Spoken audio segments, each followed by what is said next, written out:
Welcome to the Smart Thinking Podcast. This is my dad, Ted.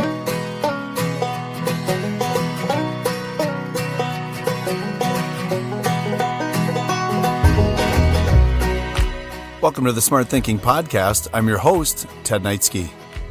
Last night I was dead asleep and I woke up with a weird looping statement in my mind. When you choose to be engaged, people choose you. When you choose to be engaged, people choose you. I just kept hearing it over and over. And at first I wondered, what in the world was I just dreaming about? Well, then it hit me. My brain was prepping me for the podcast. I leaned over to the nightstand, grabbed the book I am reading, and put that statement down in the back using the pen that I was using to highlight the text. I woke up this morning and my mind was racing. Why? So many people I am around ask me all the time, how do we deal with people who are frustrated, negative, or pessimistic? I often will say, bring the problem to the problem and address it with process. However, engagement is a tricky little devil because, like self-empowerment, you can create the conditions, but the other person, i.e. you and I, we have to choose into engagement. We have to be engaged. Engagement in work, your team, or in your world is a choice. Whenever I speak in front of audiences or work with teams to grow leadership, I share 3 truths that we all maintain complete control over. Number 1, we own our happiness. No one can make us happy. Number 2, we determine our engagement and mindset. No one else does that for us. It's always our decision. And number 3, we make our choices and we have complete control. Well, Ted, what about the times we have things happen to us that we did not choose or have control of? Well, we all choose our response to those situations, right? Today, however, I want to focus on engagement because high-performing organizations care about the people within them and they measure engagement. And many people never learn the difference between engagement and satisfaction. Engagement is the state of mind and your behaviors in your environment and the conditions within that environment. And satisfaction is your emotional response to the experience or that environment. Did you hear me? Engagement is a state of mind and your behaviors in the environments that you choose to be in and the conditions you create within those environments. Satisfaction is your emotional response to the experience or the environment that you're in. Did you like your experience today at the oil change company? Did you like our hotel? That's satisfaction. Did you have what you needed in order to be successful? Well, that's engagement. I cannot satisfy you. Only you can. Engaged people create satisfaction by recognizing that they can change the outcomes around them, provide solutions, and fix what it is that is bothering them. And disengaged people tend to grow into a belief that they've lost control and push back on it.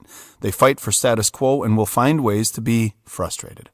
However, and this is a big however, that mindset is and can be amplified by managers who are just blind to the realities of the needs of others. Disengagement can be and is created by leaders, and it is amplified by the followers who choose to succumb to the weirdness of certain managers. Key word there, weird. Well, now, before I get too far here, let's go through our reminders.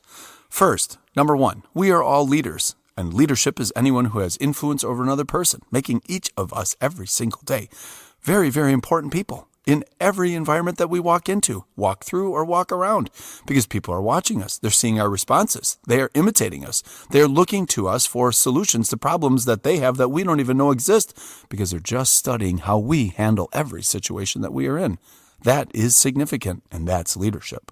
Then there's followership, the ability to maintain the mission, work and collaborate with others, step into the space provided for you to ensure that we meet the targets that are set for us and sometimes with us. Leadership is what we will do. Followership is how we will do it. And we do that with 2 real key guiding behaviors. First, empathy, seeking to understand the world in which we live all of the time by wondering what would it be like, or what would I need if I was in that situation, or why was this decision made and how does it impact me, but also how's it impacting everyone around me. And finally, reflection, asking yourself each day, what went well and what could I change so I could be a better version of myself tomorrow, and serve and lead wisely. And finally, the last thing that we all are is we're buffalo leaders. We turn, we face the storm that's coming, and we go to it. We don't sit there and wait for the world to tell us what we can do. No, we're engaged, and that's what buffaloes do. We maintain a sense of control by making sure to take on the things that are bothering us and going to them, through them, and then finding ourselves on the other end. in a really positive state of mind. Okay, engagement is critical for your success and the success of everyone around you. I want to share with you the most recent State of Employee Engagement data from Gallup. Gallup is one of my favorite companies in the United States, a survey company, but all the tools that they have to accompany you to help you, well, those are powerful. And I'm a big believer in the Q12 engagement survey, as well as using Clifton Strengths to amplify and support people into growing into really, really good leaders. So, what does employee engagement look like per Gallup? Well, employee engagement in the United States fell to its lowest level in the last 10 years in 2024, with only 31% of employees engaged. This matches the figure last seen in 2014. The percentage of actively disengaged employees at 17% also reflects the same thing that we experienced 10 years ago. The percentage of engaged employees has declined by 2% points since 2023, highlighting a growing trend of employee detachment from organizations. In other words, not feeling connected, particularly among young workers, especially those under 35. Oh, to be 35 again. I'm sorry. Anyways, these are among the findings of Gallup's most recent annual update of U.S. employee engagement. Though engagement increased slightly mid-year, it declined throughout the rest of 2024, finishing the year at its decade low. 2025's final ending year pieces will be coming in a few months, but in the meantime, I don't know that it's really changing that much. So as we look to what we are continually participating in, let's take a look at how Gallup defines these categories. Because they have three categories they measure in the Q12. The first is engaged, the second is disengaged, and the third is actively disengaged. So Gallup defines employee engagement as employees being involved, enthusiastic, and committed to their work and workplace. And last year, that was 31% of employees. Disengaged employees are emotionally detached and go through the motions. That's 52%. And actively disengaged employees are disgruntled, resentful, and may act against the company's interests. At 17% in the United States. Whew. That means that a total of 69% of employees in the workplace are engaged or disengaged. So what do we do about this? Well, first of all, we're Buffalo, so we're not going to sit back and just let it happen. The first thing we need to do is reflect to ourselves. What is it about you that needs to be addressed? In other words, what do I have to do different? You see, it is starting with us that is going to make a difference. The only way to change another person is to first change ourselves. Carl Jung said that 20 different ways back in 1932. And the steps are simple. If you want to increase your engagement, your own happiness, and be in control of more of your choices, well, there's three things you need to start. Number one is stop blaming others. Number two, control what you can control. And number three, check your biases. Okay, it's that time. It's time for a quick story. This episode was sparked by a conversation I had with a middle school principal. She is in a large middle school in the Midwest here in the United States. And she called me and shared that she was feeling very frustrated by her current situation. You see, being a principal in a very large system, well, she is constantly upset with the ways that the district communicates change, how people above her don't seem to understand what she is facing, and how unsupported she feels. I could hear the frustration and growing active disengagement in her voice.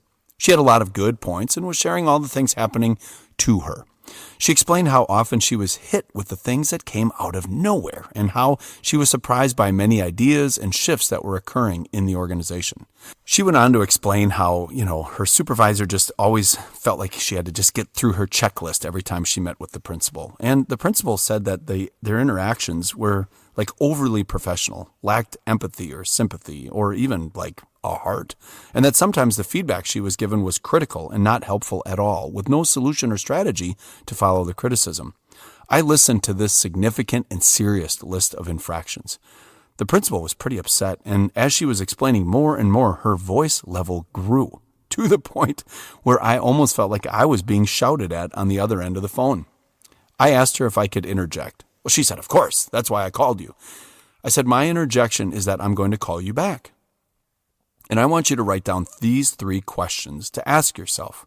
You're clearly elevated right now. This is not a good time for us to talk. I care enough about you to hang up, but I need you to think about 3 things so that when I call you back, you're in a position to rationally respond to not just the questions, but to critically look at the situation that you are currently in. She took a long breath and she said, "Ted, I'm really sorry." I said, "There is no reason to apologize. You're in a unique situation here, and we're going to coach through it." So, what were those 3 questions? The first question was, what can you do about this? The second question is, what do you have control over? And the third question is, where are you stuck in a confirmation bias loop? She's like, "What?" I said, "Where are you stuck in a confirmation bias loop, where you're only looking for the evidence to prove your negative narrative or positive narrative correct? You seem trapped in that loop." And then I said, "I'll call you back in a minute." And she said, wait. She then said, "What in the world are you talking about? I need to know more about confirmation bias." I said, "Well, it's when you have a bias or idea in your head and you are only looking for the evidence to prove yourself right while ignoring any other data or inputs or information that could be contrary to what you currently believe." Dead silence. I actually thought the call dropped. She then said, "You don't need to call me back." I said, "No, I want to call you back. Really, I want to think about it." You see, we are each responsible for each other's relationships within the system. We are both leaders and followers. And I said, "I'm going to call you back because one of my favorite Abraham Lincoln quotes is this: when the facts change, I change my mind. And I need you to think about those 3 questions." She said that she was clearly only looking for infractions against her. That's why I didn't need to call her back. I said, "I know, but the reflection is to see if they far outweigh the benefits of what you have in your leadership, or if you are finding things to amplify your disengagement, or if you're finding the things that amplify your engagement." It's a mindset. It's an evidence piece. Again, it's all about the questions you ask yourself, friends. If you ask yourself, what are the ways in which people are working against me? You're only going to see that. But if you ask yourself, what are the ways in which people are helping me and working for me? Well, then you'll find that. But it's the balance and it's the reflection. So we hung up. I called her back the next day and we had an amazing conversation. She shared that she went for a long walk that afternoon with her assistant principal. They just walked in circles around the building, talking about everything that afternoon. And they discussed the 3 questions and realized that they both were doing the same thing to their district leadership team, and certain staff did it to them. And then the assistant principal said, "I think you do it to me." And they had a great conversation, all because of the 3 questions. They lacked clarity, curiosity, and candor. She shared a few key things that they needed to do different. Number 1, they needed to confront their growing narratives with those that served them and they served. Number 2, they needed to stop trying to control so many things outside of their purview. In other words, the things that they can control. And third, they needed to be candid and offer more feedback in a positive form instead of a critical form. And they needed to give up trying to control what they could not. And fourth, they needed to start asking more questions, going with solutions, and not constantly criticizing. And fifth, they realized we are only looking at the issues we are facing with the evidence that we're getting screwed, and not how this could help us. And I said, "What?" She goes, "Every time anything happens, we're just thinking they're doing this to us and they're just ripping us off. They're making our lives harder. They don't understand what it's like to be us." And that's when we had a really strong conversation. I asked her, "What are you going to do?" She said, "I need to write out my thoughts and bullet points and go talk to my supervisor and see what happens." I shared one more mindset as she prepped. I asked her to prepare for the best and not the worst. I reminded her that our brain will paralyze us with fear if we are going into a carefrontation conversation unprepared, because it's not a carefrontation conversation, it's a survival conversation. We will get angry, we will back ourselves into a corner, we will mentally negotiate out of the things that we thought we needed to do when we walked in the room. And then we hung up.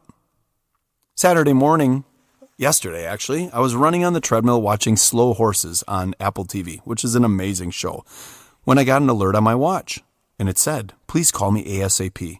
And it was from the principal. I hit stop, paused the show, and frankly, my own mind went to a dark place, and I thought, oh Lord, she got herself in a ton of trouble. At 6:45 a.m., I called her on the phone. She was out walking with her husband, and she said, "Hey, we were just walking and talking about my week, and he told me I needed to call you." Again, I just took a deep breath and thought, I hope everything's okay. And then I asked, "Are you okay?" She said, "Yes. I had the conversation with my supervisor. Halfway through my conversation with the assistant superintendent, she told me to stop. She walked out of the room, and 5 minutes later, she gathered the entire district cabinet, including the superintendent, and she told me to repeat everything I had shared with her." She told me this, and I suddenly thought, oh my goodness. I hope this went well. The principal said she was thinking I might have gone too far with my candor. I might be in big trouble. Nope. Instead, the cabinet was very grateful that she had come in armed with ideas and advocated for herself and others. You see, their culture was very hierarchical and people were afraid to talk to leadership. She herself was afraid to talk to leadership, and no one ever confronted it. And the cabinet acted just as surprised that somebody came in and asked her, "What did you do to get yourself here?" And she said, "I reflected upon the situation and I decided I needed to do something different." I explained that I was really proud of her and told her this is what engaged employees do by their nature. You see, engagement is not compliance. It's the belief that you are supported, have the opportunity to provide solutions, have what you need to do all day long, and that you can do all of that and can get what you need from those that serve in front of you and alongside of you and behind you, just so that you can be successful. However, it's ultimately up to you. If you are sitting around waiting for the world to engage you, it's going to be a really long wait. I'm telling you, no one is thinking about you as much as you think they are, which is why it's so important for each of us to find our own path to engagement. If you don't know what's expected of you at work, well, then go ask. If you don't have a best friend at work, well, then work to find one. If the mission or purpose of my company, your company, does not make you feel your job is important, find a new job. If you don't know if at work your opinions seem to count, well, ask if anyone has used your ideas. That's one of the questions on the Q12 that always alerts me a little bit. My opinions seem to count. People give plenty of opinions, but sometimes they don't know if anybody uses them, or they see the action taken without the opinion being considered, and they get upset. Well, go ask. Did you take into consideration my opinion? And if so, how did you use it, or why didn't you use it? That's a great question, and as someone who's in a senior leadership position, I'm more than happy to answer it. Ted, this feels like you're blaming the employee for their lack of engagement. Nope, this is a dual ownership idea. I can't own your engagement, only you can. I can, however, create the conditions for you to opt in or out of being engaged. This is a we, me, you strategy. In other words, your engagement is driven first by your responses and decisions, then by what we do together, and finally by what is done outside of your control. You and I, however, we always decide what we're going to do with all of it. So let's do something. Well, what if I don't have an executive coach to call and ask these questions, Ted? I don't know why I'm asking so many questions here in third person today. It's my podcast. Okay. Anyways, friends, take your problem to the world's largest database. I was with a very influential CEO from a global company a couple weeks ago, humble brag, and we were talking about this belief of his that transformational influences can be found on AI in the world in which we live, and how overwhelmingly the majority of people use AI as a giant search engine, and how lazily people approach AI as just a digital assistant to create work for them while we should be using it to empower ourselves and use it beyond its simple conveniences. I shared with him how I've used it to help solve problems, because AI is a rapid consolidation of all the information. It's only as good as your prompts. For instance, what's the best recipe for chocolate chip cookies? It's a simple prompt. Yeah. Fun, but easy. And by the way, I actually did drop that in a ChatGPT, and there were two things that stood out in the recipe that I saw. The first was to refrigerate the dough for 24 to 72 hours so that the flour gets absorbed in the proteins and the sugars, and to use coarse sea salt in your recipe, and then right before taking the cookies out, sprinkle a small amount of that coarse salt on top of them. You can bet your caboose I'm making those cookies. Okay. Anyways, prompts for engagement. Using an AI tool, take your problem and create the prompt. Let's take a question directly from Gallup. My supervisor or someone at work seems to care about me as a person. Now, this is a tricky one for engagement because if you don't feel like this, what could you possibly do about it? Well, first of all, let's go back to Carl Jung. The only way to change another person is for you to first change yourself. So let's find out. Here was my prompt. I have low engagement on the following questions from Gallup's Q12. Please provide me a list of strategies that I can employ to increase my personal engagement. My supervisor or someone at work seems to care about me as a person. Oh, friends, I dropped that in there, and 12 seconds later, I got a response that blew my mind. The response starts out, I was going to make a robot voice. That's an excellent and self-aware question, and one of the most pivotal items in Gallups Q12 survey. When people feel cared for as a person at work, it's strongly linked to engagement, retention, collaboration, and even productivity.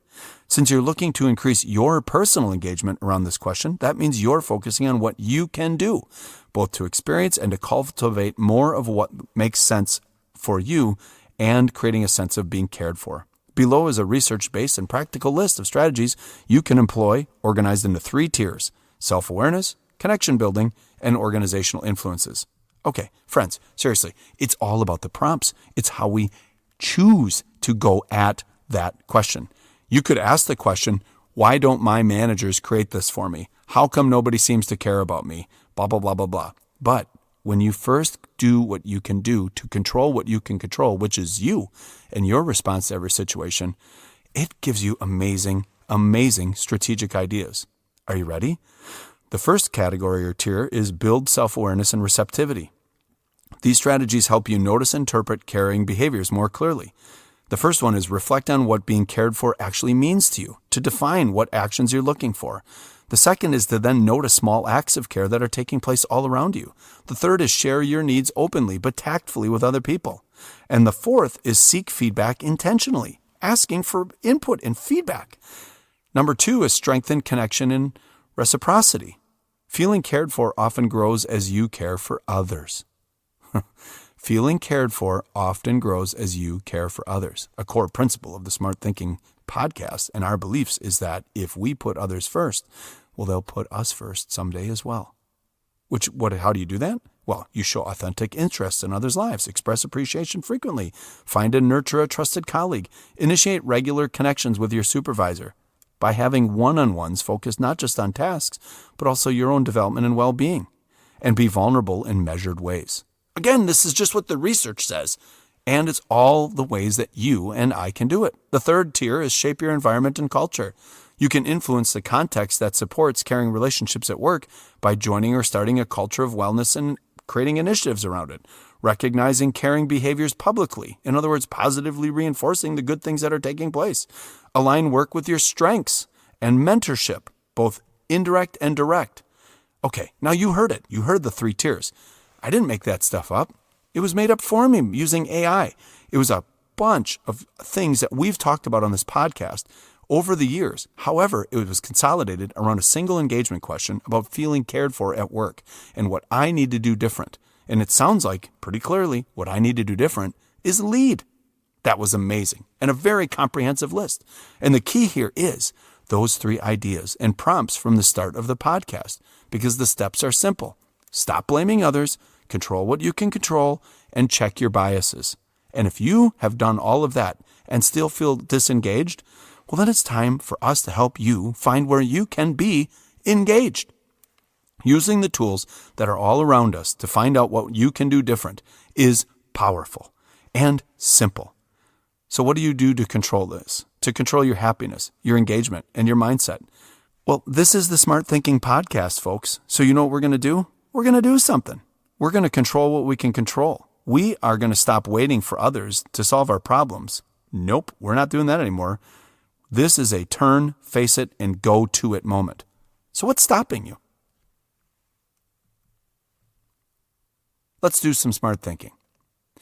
Describe what you can do different to increase your engagement. List the ways in which you can increase your awareness of what you have control over. And describe your strategies for checking yourself for confirmation bias. That's it. That's the Smart Thinking Podcast. Hey, as always, thank you for listening to this one, as well as being engaged during the entire process. Whether you're out walking or running this morning or folding laundry or whatever you do when you listen to the podcast. Thank you very much. Help me help others by forwarding this off to others who are maybe stuck or looking to coach others to higher levels of engagement. Find different ways to use the podcast to support your own culture. And if you're launching your Q12, well, maybe use this episode to help other people recognize that they are in control of more things than they actually believe that they are. Second thing is, and as always, thank you to the Well Pennies for their great music. Brian and Sarah and the Well Pennies are a fantastic band, and I'm very, very grateful that the studio, Golden Bear Studio in Des Moines, Iowa, allows me to use their catalog to help us always end on an upbeat and optimistic note. Okay, one last thought here. Engagement is about your relationship with your most direct supervisor. And remember that. This isn't about the whole organization. This is about, do I feel engaged by the person who is in charge of helping me be empowered? Students, well, it would be their teachers. Teachers, it would be your principal. Principal, it would be your supervisors. Supervisors would be your superintendent or assistant superintendents. Do you see what I'm saying? Nurses, it would be your shift nurse. It would be however it works. Bankers, it would be one of your 200 vice presidents. I don't know. But if I lead others and we're all engaged and I don't feel engaged on my leveled team, what am I supposed to do about it? Let me restate that for you. If I'm a leader and I'm not feeling engaged from above, and yet, weirdly, I'm engaged below, what do I do about it? Well, that's a great question. It's an incredible reflection question. So what do you do about it if your team is highly engaged, but you don't feel engaged? Well, I think in that case, you need to review the 3 prompts. Stop blaming others, control what you can control, and check your biases. Being in the middle of a hierarchy is a double-edged sword. And when you're in the middle of it, well, it's tough. And I have a lot of sympathy and empathy for that. I've been in that position, and I coach many people who are. However, how you show up, what you do, and how you view is what is going to make the difference. The principal I was coaching was in that position, right dead set in the middle. Although she saw all the problems outside of the building as beyond her control, they were actually within her control. And her building was fine in her eyes, but they weren't fine. She was trapped in a doom cycle of, here they go again, the district is messing with me, and that impacts how we lead. And people know us. They know our reactions and can read our emotions. How we respond to situations and the biases we confirm creates tension and a lack of clarity for the people that are following us. So if that is you, use the tools and drop in a few prompts to find out what you can do different, because that's the only thing you can control, which is you. Finally, never weaponize this. There are certain people that will take these lists and ideas and turn them into grenades. Well, when I researched what to do about my lack of engagement, I found this whole list of people and how everyone around me is screwed up. And if I just had control over everything and blah, blah, blah, blah, blah. Holy smoke. Yikes. That's active disengagement, friends. Those are organizational saboteurs and team terrorists who just doesn't matter what they're doing. They will weaponize everything for their own engagement. And it's their active disengagement. And I am never sure how to help people unwilling to help themselves, except to remind them that we are all leaders with influence and that actively disengaged people are watching all of us and hopefully learning from all of us. So the more we engage it, the more tools we use, the more we model it, the more we seek and give feedback, well, the more likely they are to maybe lean into just regular old disengagement. And then maybe we can push them into engagement. Actually, I don't think I mean push. I think I mean pull. Through your modeling, through your mindsets, we can pull people from active disengagement to disengagement and then to engagement. And if we can't, well, then we have to have the courage to simply invite them to leave. And I don't mean firing them. I just mean helping them find a way to find happiness for themselves. Okay. We are all obnoxious optimists, and we bet that we're going to win. And we are focusing on our engagement and the things that we can control. We are focusing on the ways in which we have influence, and we are making our own choices. How we respond to every situation is going to help propel us forward. So this week, do yourself a favor. Focus on your happiness. Think of your engagement. And remember, only you get to make the choices and how you respond to every situation in which you face. And please, please actively find ways to increase your engagement by modeling a willingness to drop the correct prompts in and find yourself a pathway to figure out what you need to do different. Because we are the only ones who can do that. And if you're sitting around waiting for the world to engage you, well, that's like sitting there thinking in a Hallmark movie that maybe that prince with that flat tire is going to ask the girl who used to be an architect who now runs the bake shop if they're going to get married. What was that, Ted? Well, that's proof that you can be engaged, because in those movies, it always ends well. At least that's what I always see when I walk in and see my beautiful wife correcting papers on Sundays watching the Hallmark Channel. Okay, that was a weird digression, but a fun way to end. Actively find ways to increase your engagement this week and make choices that allow you to be both engaged and happy. I'm living my life like a lie, saying so many words in a silence stuck in my head, but tired of waiting for someone to turn all the lights on. I'm duck goosing and wading through the water, 'cause I'm scared of what's underneath myself. My heart on earth is to share who I am. Can't stop thinking about their thoughts and what I can or can't. I hate it, wanna rearrange it and claim it for myself.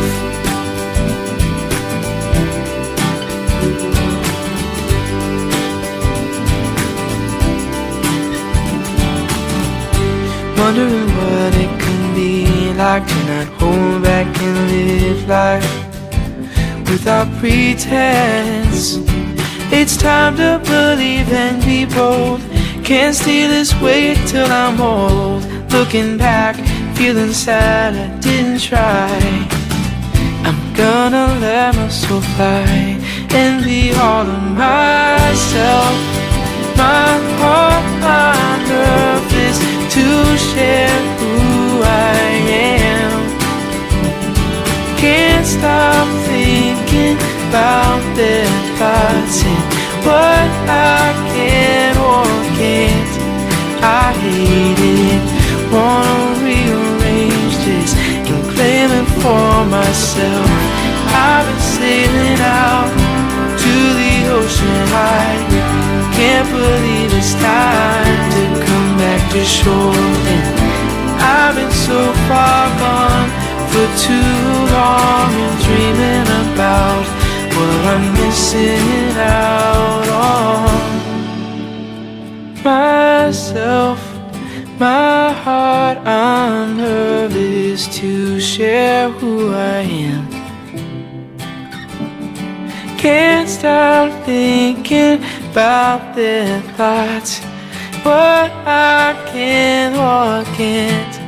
I'm talking myself, my heart on earth is to share who I am. Can't stop thinking about their thoughts and what I can or can't. I hate it, wanna rearrange it and claim it for myself. Wanna rearrange it and claim it for myself.